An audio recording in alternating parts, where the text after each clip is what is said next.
I just had this thing of I didn't want to look like a man, and I was just obsessed with that, like not looking like a man, not looking masculine. But I just associated looking strong with looking masculine at that age, and that was kind of the thing that I was most scared of when I was younger, was having big arms. Whereas acting now, that's something that I love and that I'm really proud of, and I do see that as a strength now in terms of what my body can do on the pitch. Hello and welcome to The Game Changers, the podcast that celebrates extraordinary women in sport.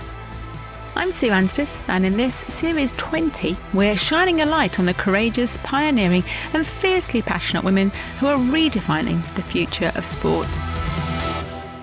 You'll hear from Diane Edwards, the Commonwealth Games 800-metre champion who overcame a devastating injustice and fought a landmark legal battle to clear her name before becoming a powerful advocate for inclusion and opportunity in sport.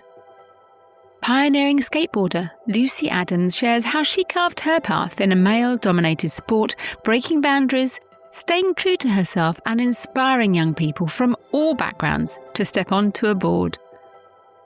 Respected both as a former player and now as a top-flight international coach, Carla Ward reveals what it really takes to lead in the high-pressure world of women's football, while ultrarunner and campaigner Sophie Power opens up about motherhood and rewriting the rules for women in endurance sport.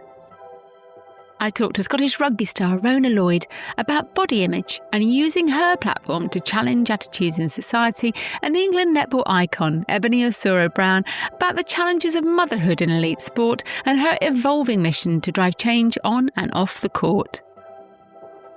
We hear from Sally Horrocks, now shaping the global women's game at World Rugby, as she shares insights from a groundbreaking career that spanned the commercial rise of netball and women's football, including the creation of 2 Super Leagues.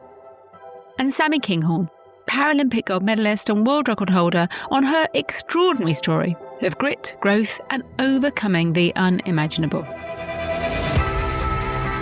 It is something that I really struggle with, and I would like to figure that out, because I do the sport because I love it. You know, it's not like we get paid a lot to do it, so that's not the reason I do it. It's because I love it, and I'm not that I'm falling out of love with it, but it's just I'm finding it harder to love racing as much. Join us as we uncover the stories behind the headlines and explore what it means to drive real change in sport. New episodes in this series will be released throughout August on Mondays and Wednesdays each week. So please follow or subscribe now and you'll be the first to hear from these incredible trailblazers. The Game Changers is free to listen to on all podcast platforms or from our website at fearlesswomen.co.uk. The website is also where you can find details of the Women's Sport Collective, our free, inclusive community for all women working in sport. Thank you to Sport England, who support the Game Changers podcast and the Women's Sport Collective through a National Lottery Award.